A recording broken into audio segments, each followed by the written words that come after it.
Do-it-yourself car buyers who are their own worst enemy. If I happen to describe you in this show, you should never be out there buying a car alone. Hello, folks. Kevin Hunter here. Welcome back to the Homework Guy Show, where we help you, the smart car buyers, beat the dealerships at their own game. Today, we're talking about the worst type of car buyers, the ones who should never buy a car alone, because if they do, they'll be setting themselves up for financial disaster. If you happen to see yourself in these examples, don't go to a dealership without help. The amazing Elizabeth joins me now as we discuss the type of people who should never go to a dealership alone. We do see and hear about some seriously screwed up car deals, don't we, Kevin? Right. So pay attention here, friends. Number one is the just tell me where to sign buyer. This buyer doesn't read a single word before signing away thousands of dollars. I actually just talked to a guy the other day who did this. Oh, man. The finance guy could be adding $3,000 in useless fees, bumping the interest rate up by 2 or 3 percentage points, or even sneaking in a $4,000 extended warranty on a car that already has factory coverage. But this person never even checks. So what happens to them? They pay more than necessary. They get locked into a bad deal for 84 months. They call us later saying they got ripped off. And folks, at that point, it's a little too late. It's quite a bit too late. Right. So what should they do instead? They need to bring a coach, a car-savvy friend, or the Homework Guy's checklist. Read every contract before signing. Yes, it's boring, but so is paying $10,000 extra for nothing. The number two type of DIY buyer, the monthly payment shopper. This is the person who walks into the dealership and says, it doesn't matter what the total price is. I just need my monthly payment under $500. Ouch. Guess what happens next? The dealership magically gets their payment where they want it by stretching the loan to 84 months, jacking up the interest rate, and adding thousands in fees they didn't even notice. What happens to these people? They end up paying $10,000 plus more for the car than it's worth. They're stuck or buried in a negative equity trap. They owe more than the car is worth for several years. Dealer laughs all the way to the bank. So what should they do instead? Focus on the total price, not the monthly payment. Get pre-approved financing before stepping into a dealership. And then use a car loan calculator to check the real cost of the deal. That's right. Number 3 is the trade-in victim. This person does zero research on their trade-in's value. They just take whatever the dealer offers, thinking the number must be fair. In reality, the dealership is lowballing them by thousands. They'll flip that car and make an extra $5,000 overnight. Sometimes a lot more than that. That's right. So what happens to them? They lose thousands because they didn't check their trade-in's true value. The dealer convinces them to accept a worse deal on the new car by saying, well, your trade isn't worth much, so we had to bump up the price a little. And they drive off thinking they got a deal when they in fact got robbed instead. We'll be right back after this message from the man of the hour, Kevin Hunter. Hey folks, Kevin Hunter here from the Homework Guy Show, where we help car buyers like you stay informed and avoid getting ripped off. You asked for it and we delivered. We created the most powerful tool in your car buying arsenal, our 100% free car buyer's checklist. This checklist walks you do-it-yourself car buyers through the entire car buying process. What to ask, what to say, what to avoid before you ever sign anything. So why did we make this free? Because we believe everyone deserves a fair deal, and dealers already have enough tricks up their sleeves. We all know they do. Too many people are going into dealerships unprepared, leaving with bad financing, overpriced add-ons, and contracts they never fully read. Not anymore. You can download this checklist right here at thehomeworkguy.com. It's right there on the homepage. No sign up, no catch.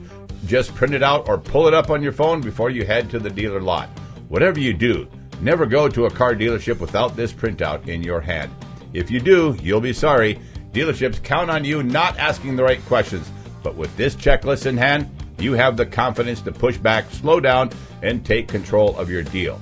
So what are you waiting for? As soon as this show is done, head to thehomeworkguy.com right now and grab your free copy of the Car Buyer's Checklist. The bright red button for it is right there on the homepage, because when you do your homework, you don't get screwed. Download now at thehomeworkguy.com. It's totally free.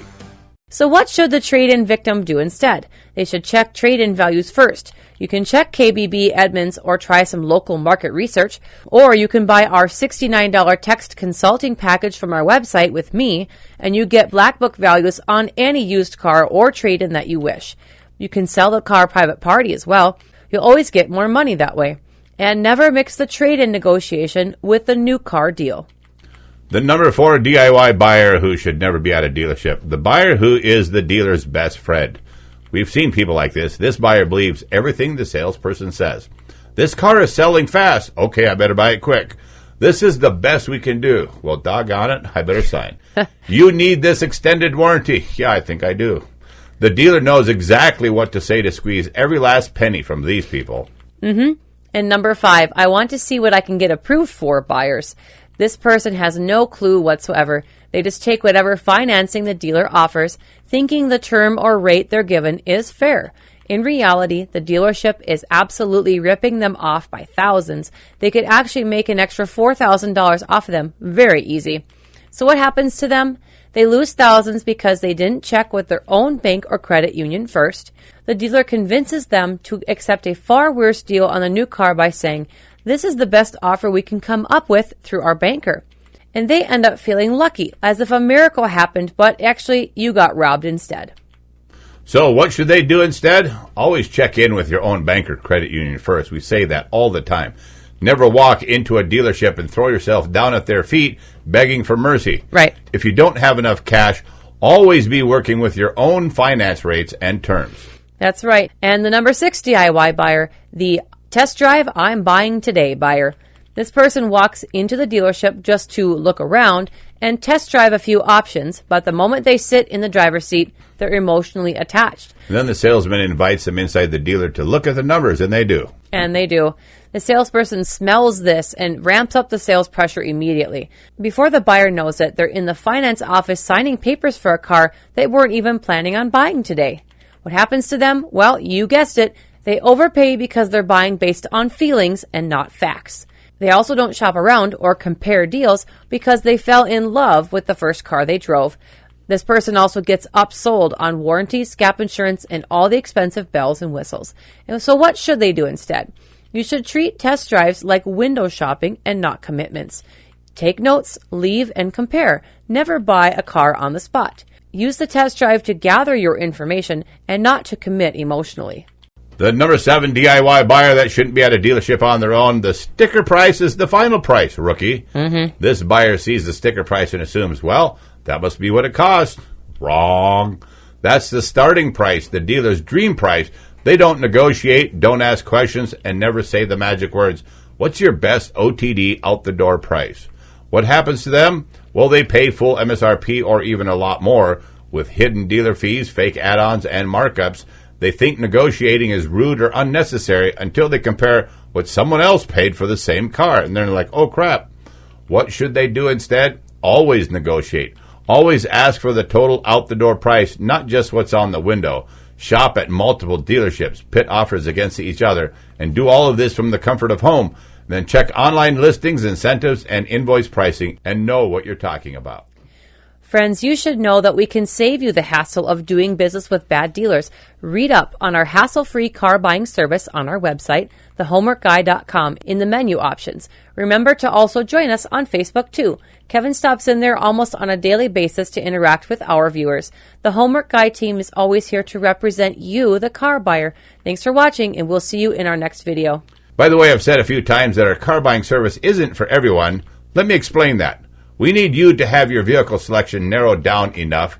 We need to know you can actually pay for the car when we get it negotiated.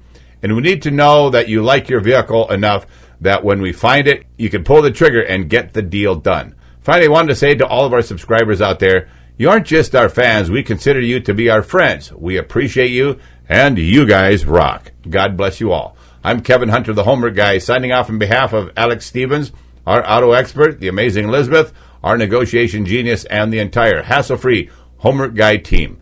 Stick with us a moment as we roll through some of our awesome recent reviews. Thank you for listening.